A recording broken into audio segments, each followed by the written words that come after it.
There's an uneven degree to which our investigative services vet what is happening on open source social media. And I think that we could use more aggressive tools to be able to at least have one single policy across the Department of Defense that watches out for keywords, for example, or looks for particular memes and keeps on top of the symbology. Do you think it's appropriate that recruiters look at the Facebook pages of potential members of the military, much like the private sector looks at the social media pages of potential employees? Yes, ma'am. I think that's an extremely important step that we should take. Speak about removing symbols across the military, in particular the Confederate flag. Why is that important? Give us a historical perspective. Here we are in 2021. Why that's a problem?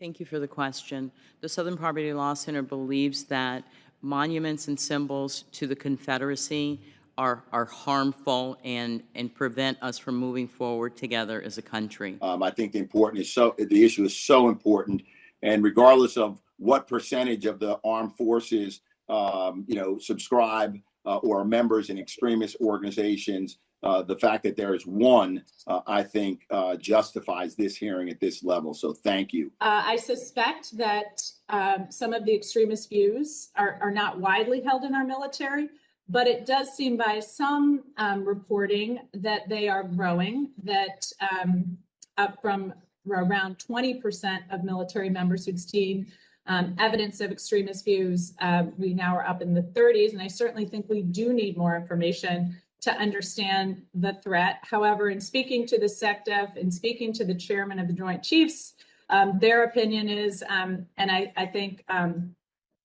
Representative Scott said it, just a little poison in the water is too much poison in the water. So we certainly have to make sure we're rooting that out.